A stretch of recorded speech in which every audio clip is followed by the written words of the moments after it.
যেদিন আপনার মৃত্যু চলে আসবে, ও খুদাতপুরের মুসলমানেরা, দিল নিয়ে কথাগুলো শুনবেন। আপনার সন্তান আল্লাহ দিল 4টা, জোরে বলুন কয়টা? পিছনের ভাইরা যদি আওয়াজ না দেন আলোচনা কিন্তু ভালো হবে না। আপনার সন্তান দিল আল্লাহ 4টা। এই 4টা সন্তানকে আপনি 1 নম্বর সন্তানকে বানালেন ডক্টর, 2 নম্বর সন্তানকে বানালেন ইঞ্জিনিয়ার, 3 নম্বর যেই সন্তান আপনার আছে ওই সন্তানটাকে আপনি বানালেন শিক্ষক, জেনারেল শিক্ষায় শিক্ষিত করে সে একজন কলেজের প্রভাষক বা প্রাইমারি হাই স্কুলের শিক্ষক। আর 4 নম্বর সন্তানটা আপনি দিলেন মাদ্রাসায়। যেই মানুষেরা বলে মাদ্রাসা পড়ালে হবে কি, মাদ্রাসার মৌলবীরা ভাত পায় না, মাদ্রাসায় পড়ানো যাবে না। আমার বন্ধুগণ, দিল দিয়ে কথাগুলো শোনেন। যেদিন আপনার মৃত্যুর সাকরাত শুরু হয়ে যাবে, মৃত্যু আরম্ভ হয়ে যাবে, ওই দিন মালাকুল মাউদের অধীনস্থে 500 ফেরেশতা নিযুক্ত হবে। জোরে বলুন কয় শত? আরো জোরে বলতে হবে কয়শ? এই 500 ফেরেশতা যখন আপনার সাকরাত আরম্ভ করা শুরু করবে, এই 500 ফেরেশতা এমন ভাবে চাপ দিয়ে ধরবে, ওই সময় আপনি করে চিৎকার করবেন আর আল্লাহর কাছে আবদার করবেন। যেই ফেরেশতারা আপনাকে চাপ দিয়ে ধরবে তাদেরকে আপনি বলবেন, কে গো তোরা, কে তোমরা, কে গো তোমরা, কেন আমার এত কষ্ট দাও, কেন এত আমার চাপ দিয়ে ধরো? আমার অর্থ সম্পদ, বাড়ি গাড়ি, টাকা পয়সা তোমাদের নামে আমি দিয়ে দিলাম, কিন্তু একটা বার এই মৃত্যুর চাপের যন্ত্রণা থেকে আমারে বাঁচাও। যখন মালাকুল মউত এইভাবেই 500 ফেরেশতাদেরকে বলবে, এই নাফরমানটার একটু চাপ দাও, চাপ দাও।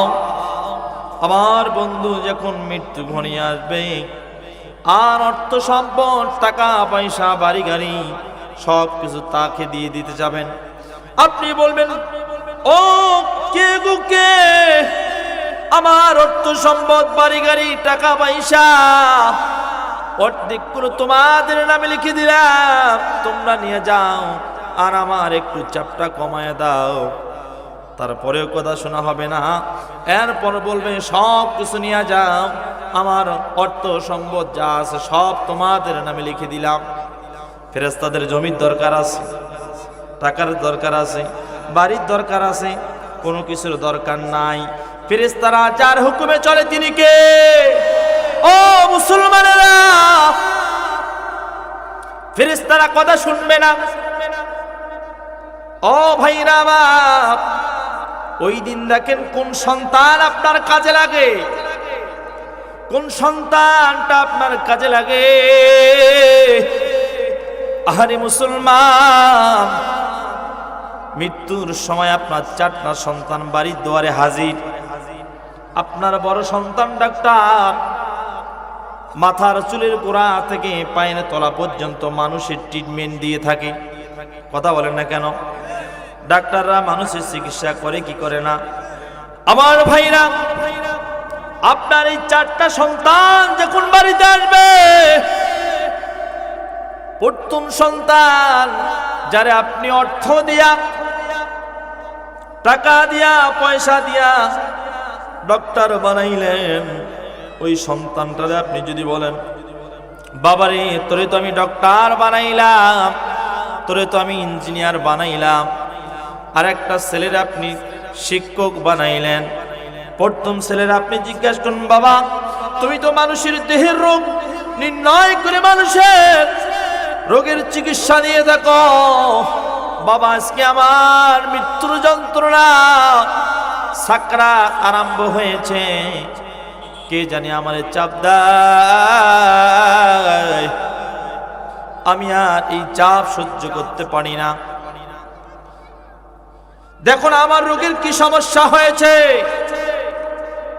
বলেন ওই ডাক্তার কি ওই মৃত্যু মৃত্যুর ফেরেশতার চাপ কমাইতে পারবে? ফেরেশতাদের নিয়ে কি ডক্টররা লেখাপড়া করেছে? যেদিন আসবে ওই দিন সন্তান যদি আসে, বাবার মৃত্যুর চাপটা কমাইতে পারবে? কেন পারবে না? ও হচ্ছে মানুষের ডক্টর। আর আজরাইল আলাইহিস সালাতু ওয়াস সালাম জান কবজকারী ডাক্তার। কথা বলেন ঠিক কিনা? আমার ভাইরা, 2 নম্বর ছেলের আপনি ইঞ্জিনিয়ার বানালেন, 1 নম্বর ছেলে আপনার কাজে আসলো না, 2 নম্বর ছেলে সেও কাজে আসবে না। 2 নম্বর ছেলেকে যদি আপনি ডাক দেয়, বলেন ব্যাটারি তোর পিছনে বহু টাকা খরচ করেছি, লক্ষ লক্ষ টাকা আমি খরচ করে শেষ করলাম, আজ তোর বাপের মৃত্যুর সময় কষ্ট হয়, একটু আমার জন্য ইহসান করো না, কি করা যায়? বুঝে থাকলে বলুন মুসলমানেরা, ইঞ্জিনিয়ার সন্তান কি বাবার ওই মৃত্যুর চাপ কমাইতে পারবে? এখন যান 3 নম্বর সন্তানের কাছে। 3 নম্বর সন্তানকে গিয়ে বললেন, বেটা তোর বড় 2 ভাই আমার কোন উপকারে আসলো না, বেটারে তুই তো জেনারেল শিক্ষায় শিক্ষিত হয়েছিস, দেখ না আমার কিছু করা যায় কিনা, দেখ এই মৃত্যুর যন্ত্রণা চাপ আমার কেমনে কমা যায়। 3 নম্বর সন্তান আপনাকে বলবেন, বাবা এই মৃত্যুর যন্ত্রণা কমার আমার কাছে কোনো ওষুধ পরামর্শ নাই। ও খুদাতপুরের মুসলমান, এই যে 4 নম্বর সন্তান যেটা মাদ্রাসায় পড়ে, এই সন্তানটা কোরআনের হাফেজ হয় নাই, কোরআনের আলেম হয় নাই।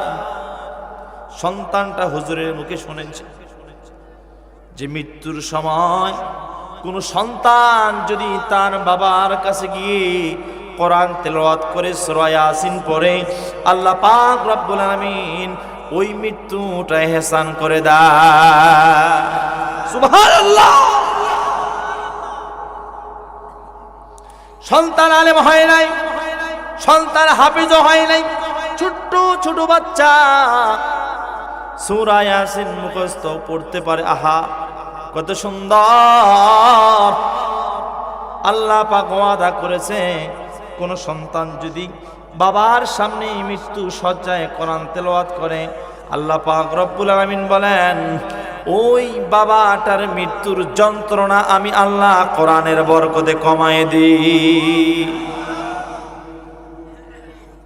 আমার বাপ ভাইরা, এই ছোট্ট সন্তান যখন বাবার কাছে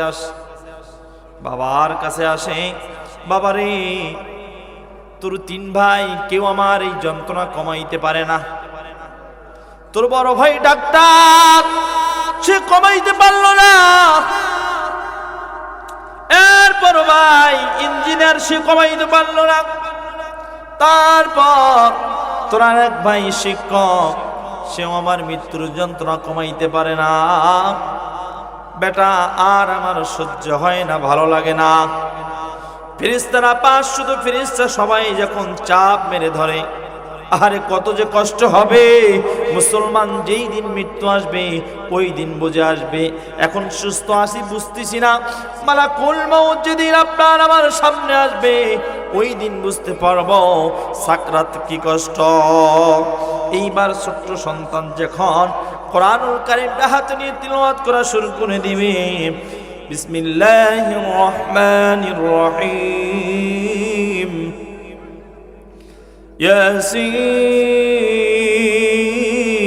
ইয়াসিন ওয়াল কুরআনিল হাকীম। এইভাবে যখন আয়াত শুরু করবে, আল্লাহ পাক রব্বুল আলামিন বলবে, ও ফেরেশতা এখনো আমার বান্দার মৃত্যুর যন্ত্রণা কেন কমাও না? তুমি কি শুনতে পাও নাই? আমার এই বান্দা বাবার সামনে কোরআন তেলাওয়াত করে, সুবহানাল্লাহ বলেন না, তুমি কি শোনো নাই? আমি ওয়াদা করেছি কোন সন্তান যদি পিতার সামনে কোরআন তেলাওয়াত করে সূরা ইয়াসিন, আমি আল্লাহ পাক রব্বুল আলামিন আমার বান্দার মৃত্যুর যন্ত্রণা কমায় দিই। এই মুহূর্তে যদি আযাব কমানো না হয়, যন্ত্রণা কমানো না হয়, আমার কোরআনের ইজ্জত থাকে না, আমার কোরআনের দাম থাকে না। ও ফেরেশতা, এই মুহূর্তে আমার বান্দার মৃত্যুর যন্ত্রণা তুমি কমায় দাও বলি আল্লাহু আকবার। এজন্য সন্তানকে কি বানা লাগবে বাজান? আপনি ডক্টর বানান কোনো বাধা নাই, আপনি ইঞ্জিনিয়ার বানান কোনো বাধা নাই, আপনি জেনারেল শিক্ষায় শিক্ষিত করেন কোনো বাধা নাই, কিন্তু বাজান মুসলমান হিসাবে আপনার আমার সন্তানকে অত্যন্ত নুরানি পর্যন্ত এই শিক্ষাটা দেওয়া লাগবে কি লাগবে না? যদি বানাইতে না পারি বাপ, দুনিয়াও শেষ আখিরাতও শেষ। কথা বলেন ঠিক কিনা? আপনার সন্তানকে আপনি ডক্টর বানান কোনো বাধা নাই, ইঞ্জিনিয়ার বানান কোনো বাধা নাই, কিন্তু প্রাথমিক তৃতীয় শ্রেণী পর্যন্ত কায়দা কোরআন শরীফ, আমপারা কোরআন শরীফ, মাসলা মাসাইল, মাসনুন দোয়া, আপনার সন্তানটা যেন আপনার জানাজা পড়াইতে পারে, আমরা মুসলমান হিসেবে সে দরকার আমাদের আছে না নাই? জোরে বলে আছে না নাই? এখন ডক্টর বানাইলেন, আপনার সন্তান জানাজা পড়াইতে পারবে না, ও 7-8 ডাক্তার দিয়ে কি হবে? কথা বলেন না কেন? ইঞ্জিনিয়ার বানালেন, খুব গর্ব, বা মৃত্যুর সময় যদি আপনার মৃত্যুর যন্ত্রণা কমাইতে পারলো না, ওই সন্তান দিয়ে আপনার কোনো উপকারে আসলো না।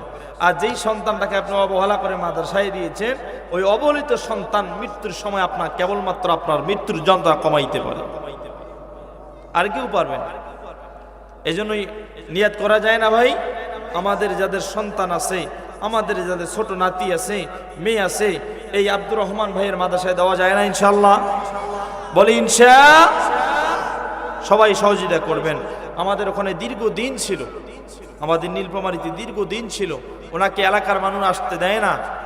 এখনো গেলে আমার সামনে বসা আছে, মানুষের সামনে প্রশংসা করা নিষেধ, হাদিসের ভিতর আছে, কেউ যদি কারো সামনে প্রশংসা করে, হ্যাঁ, তার মুখে ধুলা দেওয়া সুন্নত।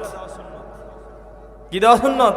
ধুলা দাও, কাদো দাও, ছেটাই দাও, প্রশংসা সেজন্য সরাসরি করতে না পারে। যাই হোক, উনি দীর্ঘদিন ছিল, ওনার নিজের হাতের লেখা অসাধারণ, বাংলা লেখা বলেন, ইংরেজি লেখা বলেন, আরবি লেখা বলেন, উনি অত্যন্ত সুন্দর করে লিখতে পারেন। এবং ওনারই মাদ্রাসা, আপনাদের এই মহল্লায় আপনারা সার্বিক সহযোগিতা করবেন কি দিয়ে? বাচ্চা দিয়ে।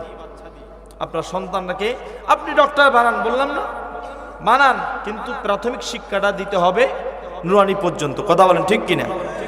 এই শিক্ষাটা যখন দিবেন, আপনার সন্তান ডক্টর হলো, আপনার প্রতি একটা মায়া থাকবে।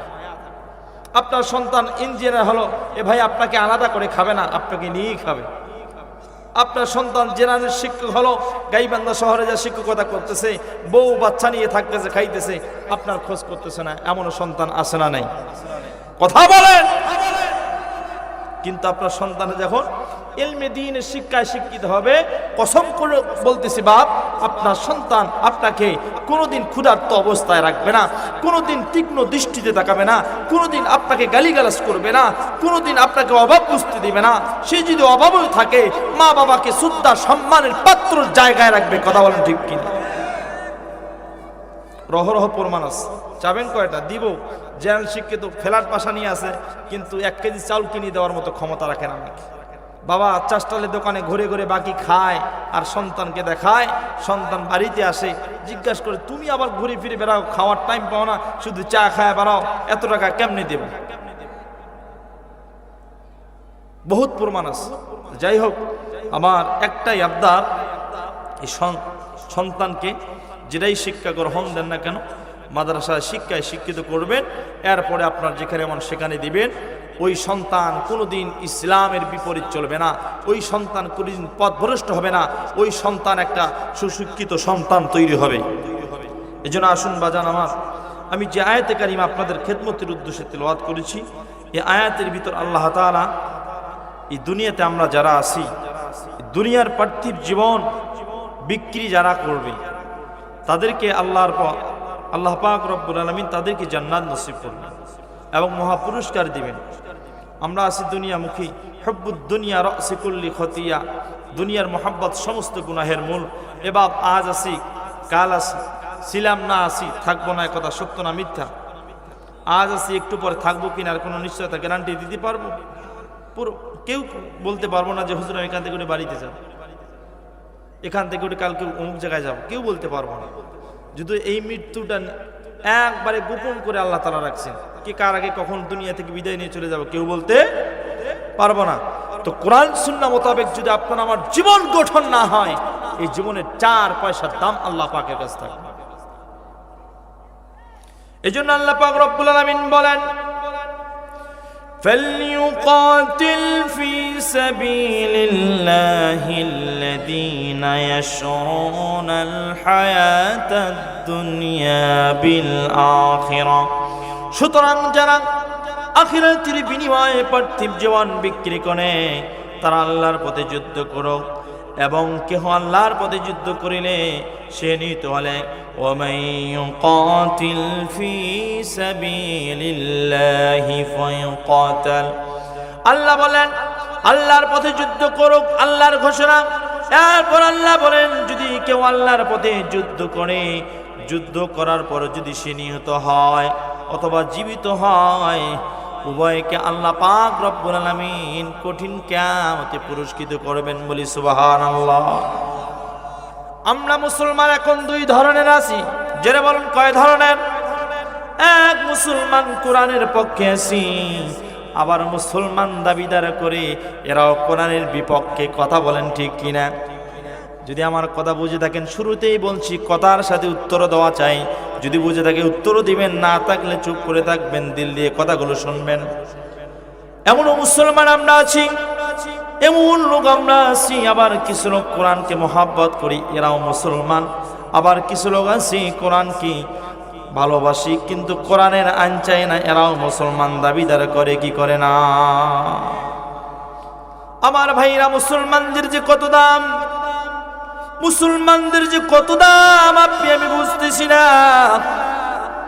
আল্লাহ পাক রব্বুল আলামিন একজন নবীকে, বনি ইসরাইলের জামানায় একজন নবী ছিল, নাম তার মূসা।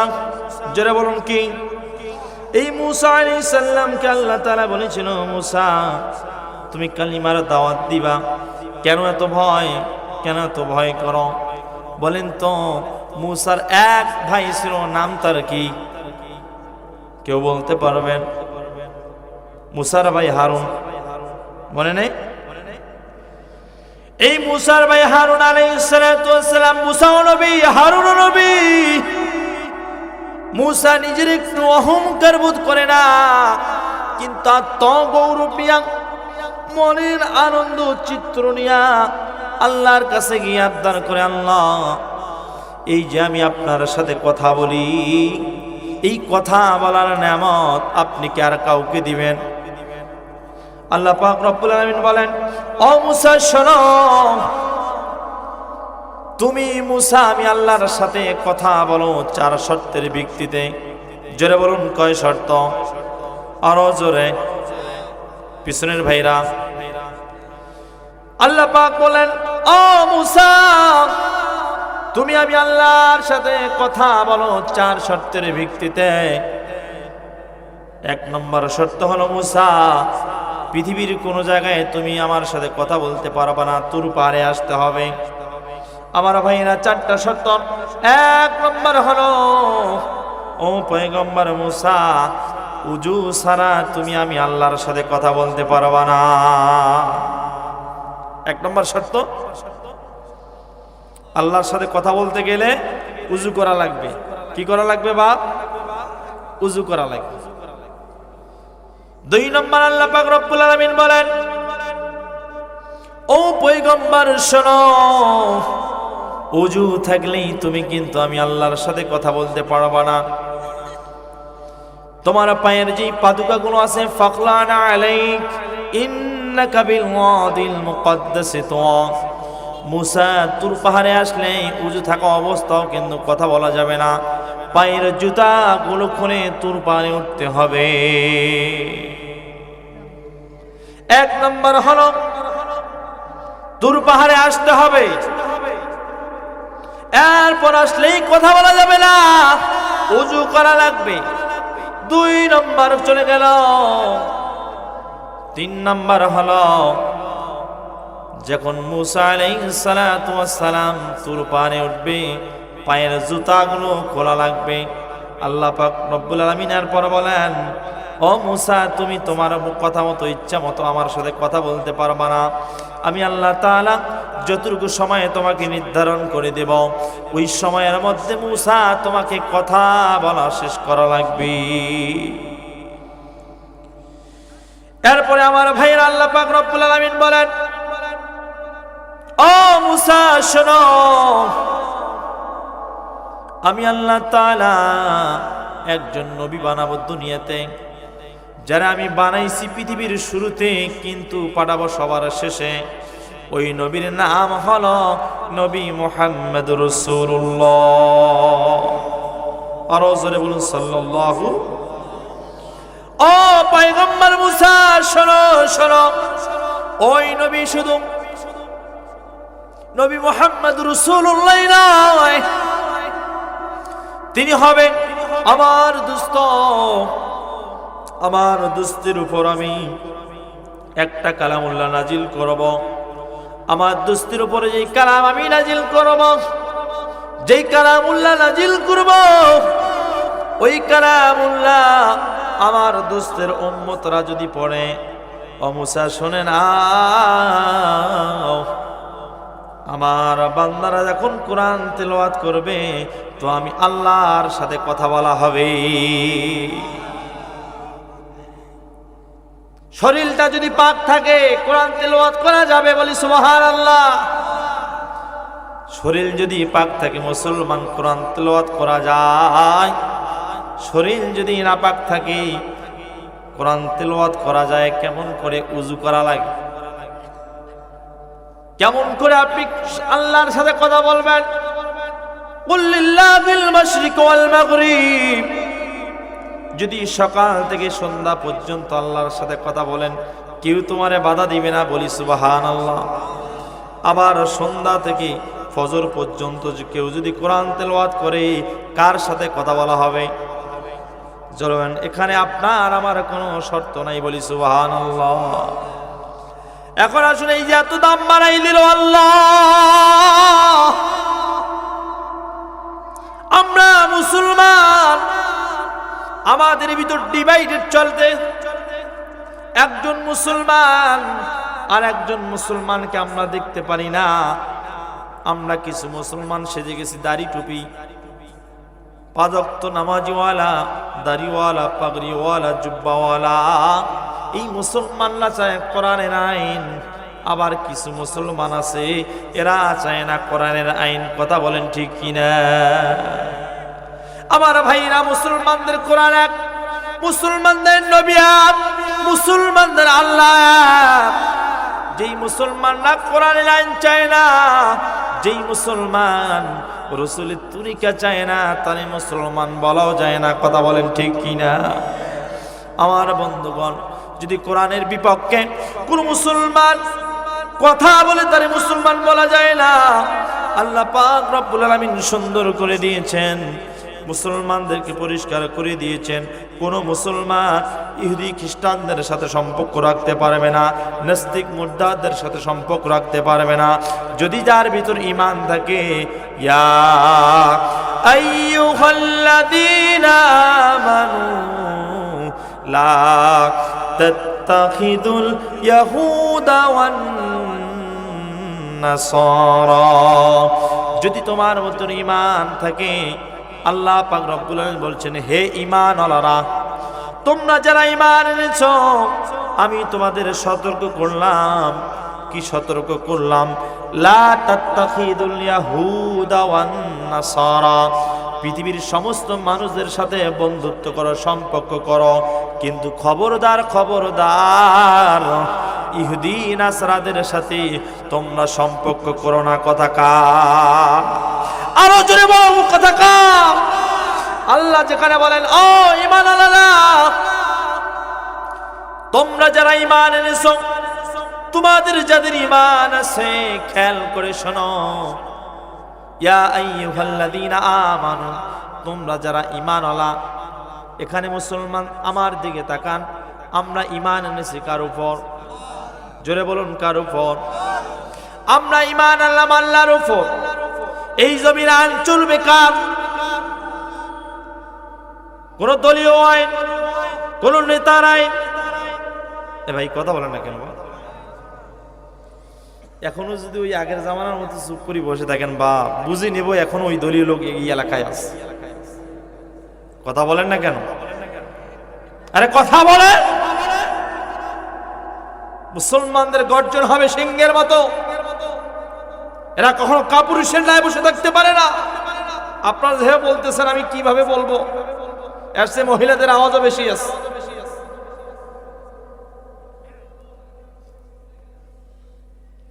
খেয়াল করেন, এদিকে তাকান। ইমানদার যারা, তাদেরকে আল্লাহ নিষেধ করেছেন কাদের সাথে সম্পর্ক থাকবে আর কাদের সাথে সম্পর্ক থাকবে না, এটা আমাদের ক্লিয়ার করা দরকার আছে না নাই? এ জোরে বলুন, আছে না নাই?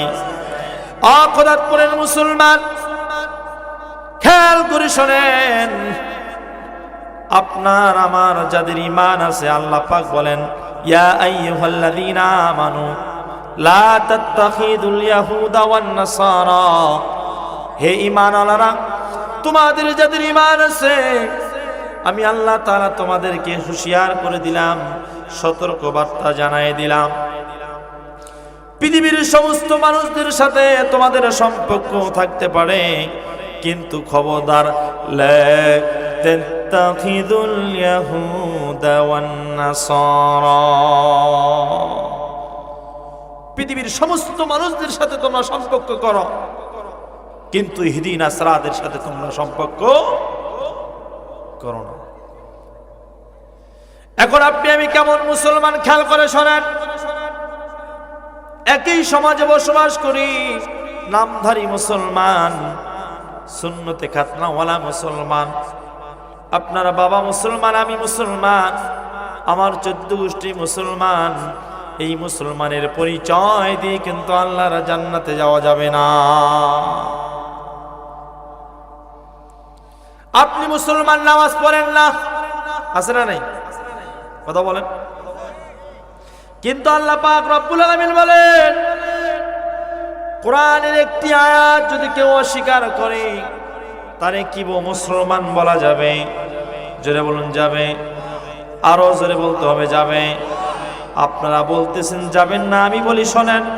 আল্লাহ পাক রব্বুল আলামিন বলেন ওয়াল্লাযীনা কাফারু ওয়া কাযযাবু বিআয়াতিনা উলাইকা আসহাবুন নার হুম ফিহা খালিদুন। এই জায়গার মধ্যে আল্লাহ পাক রব্বুল আলামিন বলেন, যারা আমার কোরআনের আয়াতকে অস্বীকার করবে, যারা আমার নিদর্শন সমূহকে অস্বীকার করবে, এরা হবে কাফের। যারা কুফরি করলো, এই কুফরিকারীদের স্থান হবে জাহান্নাম। জোরে বলুন, কোথায়? এখানে আমরা মুসলমান দাবিদার করি, খেয়াল করেন, গভীর মনোযোগ। কোরআনের একটি আয়াত কেউ যদি অস্বীকার করে তাকে মুসলমান বলা যায় না। একটা আয়াতকে কেউ যদি অস্বীকার করে সে কুফর করলো, তাদের কাফেরদের অন্তর্ভুক্ত হয়ে গেল। আল্লাহ পাক রব্বুল আলামিন তাদের জন্য 126 বার নার উল্লেখ করেন পুরা কোরআনের ভিতর। উলাইকা আসহাবুন নার হুম ফিহা খালিদুন। যারা আমার কোরআনের আয়াতকে অস্বীকার করবে, একটা আয়াতকেও যদি অস্বীকার করলো সে কুফর হলো, সে কুফরি করলো। আর যারা এই কুফরি করলো, আল্লাহ পাক রব্বুল আলামিন তাদের জন্য জাহান্নামের আগুনের ব্যবস্থা করেছেন। সেখানে তারা একদিনের জন্য নয়, 2 দিনের জন্য নয়, অনন্তকাল সেই জায়গায় থাকবে। মুসলমান ভাইরা, এখন আপনাদের আমি আবার প্রশ্ন করতে চাই, বুঝে থাকলে বলুন, এই কোরআনে নামাজের কথা কতবার আছে? 82 বার আছে। এই জায়গায় আল্লাহ পাক রব্বুল আলামিন বললেন, যারা আমার আয়াতকে অস্বীকার করবে, কুফর করলো, কাফেরদের অন্তর্ভুক্ত হলো, যারাই অন্তর্ভুক্ত হলো এদেরকে আমি আল্লাহ তাআলা জাহান্নামে নিক্ষেপ করব। এরপর আল্লাহ পাক অন্য জায়গায় নামাজের কথা 82 বার উল্লেখ করলেন। কতবার? জোরে বলুন কতবার? 82 বার নামাজের কথা উল্লেখ করলেন। মুসলমান আমরা জানি নামাজের তাগিদ এত কোরআনে আসছে, এতবার আসছে। যদি এখন কেউ নামাজ আদায় না করে কোরআনের আয়াতকে অস্বীকার করা হবে কি হবে না? কথা বলুন। আল্লাহ যেখানে বললেন কোরআনের আয়াত কেউ যদি অস্বীকার করে, কুফর করলো, কাফের হলো, আর এই কাফের স্থান হবে জাহান্নাম। এখন আজকে অনেকের বয়স 40 বছর হয়েছে, অনেকের বয়স 50 বছর হয়েছে, কিন্তু আজও পর্যন্ত জানে না মসজিদের দরজা কোন দিকে। আমি ওই সমস্ত ভাইদের বলতে চাই, যে জায়গায় আল্লাহ 82 বার আপনাকে আমাকে টার্গেট করে বললেন, বান্দা তোমার জন্য নামাজের কথা বললাম 82 বার, আর নামাজ কায়েম প্রতিষ্ঠিত করার কথা বললাম একবার। কয়েক জায়গার মধ্যে আল্লাহ পাক রব্বুল আলামিন বলেন, তৎপতি সূরা রদের 22 নম্বর আয়াতে আল্লাহ পাক উল্লেখ করেছেন, ওয়াকিমুস সালাতা ওয়া আনফাকু মিম্মা রাযাকনাহুম। এই জায়গার মধ্যে আল্লাহ পাক রব্বুল আলামিন বললেন, আমি এই জায়গার মধ্যে তোমাদের নামাজ প্রতিষ্ঠিত করার কথা বললাম। 82 বার নামাজ আদায়ের কথা বললেন। আর সূরা রদের 22 নম্বর আয়াতে নামাজ প্রতিষ্ঠিত করার কথা বললেন। অর্থাৎ যখন বান্দা নামাজ আদায় করবে, নামাজ আদায় করতে করতে যখন বান্দা মসজিদমুখী হয়ে যাবে, এই বান্দাদেরকে যখন নামাজ প্রতিষ্ঠিত করার কথা বলবো, আর বান্দারা যখন নামাজ প্রতিষ্ঠিত করবে, যখন মানুষ দলে দলে নামাজে আসবে, এলাকার প্রত্যেকটা মানুষ যখন মসজিদমুখী হয়ে যাবে, সবাই যখন মসজিদমুখী হয়ে যাবে, এলাকায় কোনো চোর থাকবে না, এলাকায় কোনো ডান্ডারবাজি থাকবে না, এলাকায় কোনো ডাকাত থাকবে না, এলাকায় কোনো জিনাকারী থাকবে না, এলাকায় কোনো জুলুমকারী থাকবে না। কারণ কি আল্লাহ পাক বলেন, এই নামাজ এত ভালো জিনিস, এই নামাজ মানুষকে অশ্লীলতা, নোংরামি, বেহায়াপনা কাজ থেকে বিরত রাখে। পৃথিবীর এমন কোনো কাজ নাই যেই কাজটা মানুষকে অশ্লীলতা, নোংরামি, বেহায়াপনা থেকে বিরত রাখে। আসেনি এমন কাজ? যেটা বলুন আছে। হুজুর বলেন, আমি অমুক নেতার সাথে ঘুরে ভালো, আমি অমুক নেতার সাথে থাকতে থাকতে আমার জীবন এত সুন্দর হয়েছে। বরঞ্চ তালাশ করলে বোঝা যায় তোমার নেতা একজন জেনাখোর। কথা বলেন না কেন? যদি তালাশ করা যায় তোমার নেতা একজন গাঞ্জাখোরের বড় বিশিষ্ট শিল্পপতি, যদি তালাশ করা যায় তুমি যেই নেতার প্রশংসা করতেছো, ওই নেতা দৈনন্দিন জেনা না করা পর্যন্ত রাত্রে ঘুমায় না। আল্লাহ পাক যেখানে বললেন, বান্দা পৃথিবীর এমন কোন কাজ তোমার ভালো করতে পারবে না, একটা কাজ আমি দেখাই দিলাম, যেই কাজটা বান্দা তুমি যদি করো, ইন্নাস সালাতা তানহা আনিল ফাহশাই ওয়াল মুনকার। চিৎকার করে বলি আল্লাহু আকবার। এই জায়গার মধ্যে আল্লাহ পাক রব্বুল আলামিন বললেন, পৃথিবীর কোনো কাজ নাই যেই কাজ তোমারে ভালো করে। বান্দা আমি 82 বার বললাম তুমি নামাজ আদায় করো। নামাজ আদায় করতে করতে যখন মানুষ মসজিদমুখী হয়ে গেল, এই মানুষগুলোকে আরো পরিপাটি করার জন্য আল্লাহ পাক এই নামাজকে প্রতিষ্ঠিত করার কথা বললেন। যখন নামাজ প্রতিষ্ঠিত হবে, বাধ্যতামূলক মানুষ নামাজ আদায় করবে। দোকান যদি চালু থাকে, দোকান চালু থাকা অবস্থায় চালু থাকবে, ব্যবসা করতে পারবে না। কথা আছে না নাই? যেটা বলুন। মুমিনরা সব সময়ের জন্য ইন্নাস সালাতা কানাত মুমিনিনা কিতাবাম মাওকুতা। চিৎকার করে বলে আল্লাহু আকবার। এই নামাজ যখন প্রতিষ্ঠিত হয়ে যাবে, আপনি একজন বিশিষ্ট ব্যবসায়ী, আপনার দোকান আছে, নামাজ প্রতিষ্ঠিত করা লাগবে জন্য। এখন আমরা দোকান রেখে অনেকেই চিন্তিত অবস্থায় থাকি, হুজুর নামাজের সময় হয়েছে, কেমনে করে দোকান বন্ধ করে মসজিদে যাই। এমন ব্যবসায়ীদের মাথায় চিন্তা থাকে কি থাকে না? জোরে বলুন, থাকে কি থাকে না? আরে কথা বলেন না কেন? এই ঘোরাঘাটে অনেক ব্যবসার লোক আছে, নামাজের সময় আসলে তারা দোকান নিয়ে চিন্তিত, নামাজের সময় হলো মসজিদে যাইতে পারে না। এর জন্য নামাজ প্রতিষ্ঠিত করা লাগবে। এই নামাজ যখন সংসদীয় ভাবে, এই নামাজ যখন কোরআনের ফয়সালা দিবে, সংসদ থেকে যখন নামাজের ঘোষণা আসবে, মুসলমানরা বাংলাদেশটা বৃহত্তম একটা দেশ, পৃথিবীর দ্বিতীয় কান্ট্রি আমাদের বাংলাদেশটা হচ্ছে 92% মুসলমানদের দেশ। এই মুসলমানদের দেশে যারা মুসলমান আছে, দোকান করুক, ব্যবসা করুক, যেটাই করুক না কেন, দোকান খোলা থাকবে। নামাজের সময় হলে মুসলমানরা মসজিদে নামাজ পড়বে। এই কথা যদি সংসদে চালু থাকে, সংসদের যিনি প্রধানমন্ত্রী হবেন, যিনি স্পিকার হবেন, বাংলাদেশের 20 কোটি মানুষের যিনি অভিভাবক হয়ে এই কথাটা সংসদে চালু করবে, মানুষ বাধ্যতামূলক নামাজের ওয়াক্ত হলে মসজিদে গিয়ে নামাজ পড়বে। কথা বলেন ঠিক কিনা? আমরা সেই আইন চাই কি চাই না?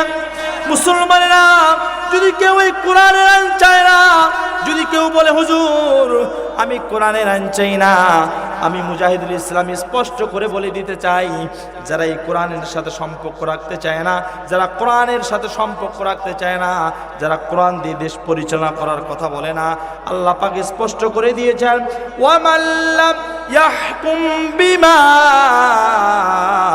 আনজালাল্লাহু ফাউলাইকা হুমুল কাফিরুন। আরো জোরে বলি আল্লাহু আকবার। আমার ভাইরা কবির মনোযোগ, যদি কোরআন দিয়ে যারা দেশ পরিচালনা করবে না, দেশের মানুষের বিচার করবে না, আমাদের কিছু মুসলমানদের এখন গা জ্বলে। কেমন গা জ্বলে ভাইরা আমার?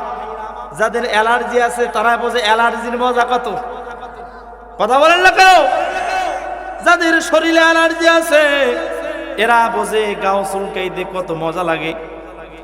আর যাদের একটু চুলকানি আছে এরাও কিন্তু বোঝে চুলকানির কত স্বাদ। কথা বলে না কেন?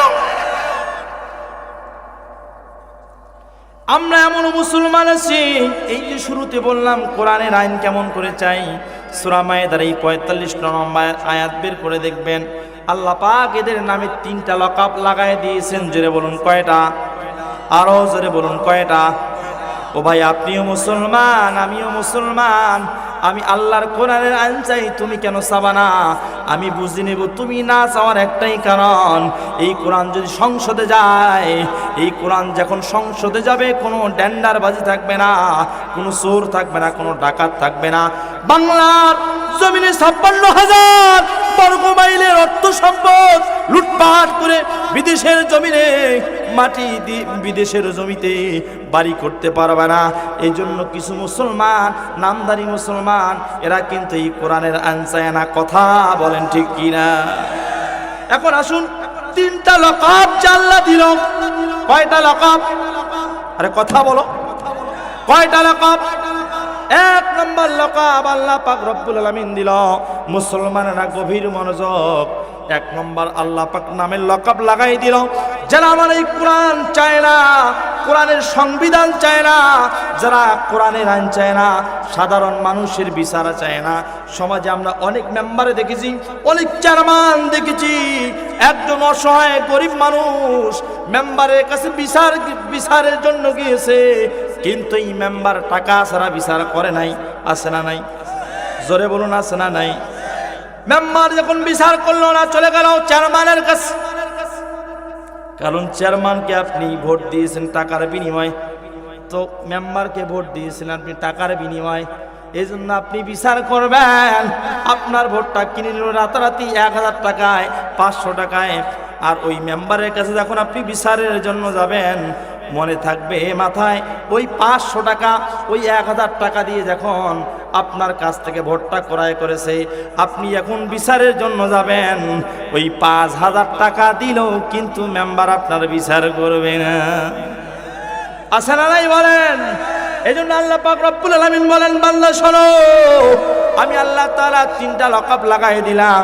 1 নম্বর নামের লকব লাগাই দিলাম, যারা মানে এই কোরআন দিয়ে বিচার করবে না, যারা কোরআন দিয়ে ফয়সালা করবে না, সাধারণ মানুষের বিচার টানবে না, আমি আল্লাহ লাগাই দিলাম وَمَنْ لَمْ يَحْكُمْ بِمَا أَنزَلَ اللَّهُ فَأُولَئِكَ هُمُ الْكَافِرُونَ। এই 1 নম্বর নামের লকব দিল আল্লাহ কাফের। এরা কি বলেন? আরে জোরে বলেন। এই জন্য খেয়াল করেন, আল্লাহ 3টা নামের লকব লাগাই দিল। 1 নম্বর নামের লকব হলো মুসলমানেরা, যারা কোরআন দিয়ে দেশ পরিচালনা করবে না। স্পষ্ট কথা। এখনো মুসলমান হয়ে যদি আবার আপনি আমারে জিজ্ঞাসা করেন, হুজুর এই কথা কোথায় পাইলেন, আপনি আসেন বাপ, সুন্দর করে আপনাকে আমি নতুন করে কোরআন পড়া শিখাবো, আর আয়াত পড়াবো, বাংলা তরজমা আপনাকে শিখাবো। পড়তে পড়তে পড়তে পড়তে আল্লাহর এই কালামটা যখন আপনার সামনে আসবে, আপনি পড়বেন। আল্লাহ বলেছেন, ওয়ামান লাম ইয়াহকুম বিমা আনজালাল্লাহু ফাউলাইকা হুমুল কাফিরুন। আল্লাহ স্পষ্ট করে দিয়েছেন, যারা আমার কোরআন দিয়ে দেশ পরিচালনা করবে না, মানুষের বিচার করবে না, আমি আল্লাহ এদের নামের লকব লাগাই দিলাম। 1 নম্বর তারা হলো কাফির। জোরে বলুন তারা কি? আরো জোরে বলতে হবে তারা কি? আমার বন্ধুগণ, এরপর আল্লাহ বলেন, এরপর এই জাতি গোষ্ঠীটা যখন চলে যাবে, 3টা গোষ্ঠী থাকবে। কয়টা? জোরে বলুন কয়টা? আরো জোরে বলুন কয়টা? 3টা গোষ্ঠীরা এই দলীয় ভাবে যুক্ত করে করে ক্ষমতায় বসে থাকবে। এই ক্ষমতাওয়ালাদের 3টা নাম আমি আল্লাহ লাগাই দিলাম। 1 নম্বর, এই কাফেররা কিন্তু কোনোদিন মানুষের ভালো কিছু চাবে না। এরা সব সময় মানুষের উপর জুলুম করবে, মানুষের উপর নির্যাতন করবে, জেনাকারী হবে, বেবিচারিণী হবে। এরা মানুষের হক, ন্যায়, অন্যায় কোনো কিছু বুঝবে না। এদের জাতি গোষ্ঠী যখন ধ্বংস হয়ে যাবে, এরপরে যারা ক্ষমতায় যাবে, এরাও একই পথের প্রতীক হবে। এরা যদি কোরআন দিয়ে পরিচালনা করে, এরা যদি কোরআনের আইন চালু না রাখে, আল্লাহ বলেন, শোনো শোনো, 2 নম্বর নামের লকব আমার আল্লাহ তাআলা লাগাই দিল, ওয়ামান লাম ইয়াহকুম বিমা আনজালাল্লাহু ফাউলাইকা হুমুজ জালিমুন। আমার ভাইরা 2 নম্বর আল্লাহ লাগাই দিল। 1 নম্বর কাফের, 2 নম্বর এরা হবে জালেম। কথা বলেন, 2 নম্বর কি হবে বলেন আরো জোরে? 2 নম্বর এরা হবে জালেম। সংক্ষিপ্ত বাজান, 3 নম্বর এরা হবে ফাসিক। 3 নম্বর কি হবে? 1 নম্বর কাফের, 2 নম্বর জালেম, 3 নম্বর ফাসিক।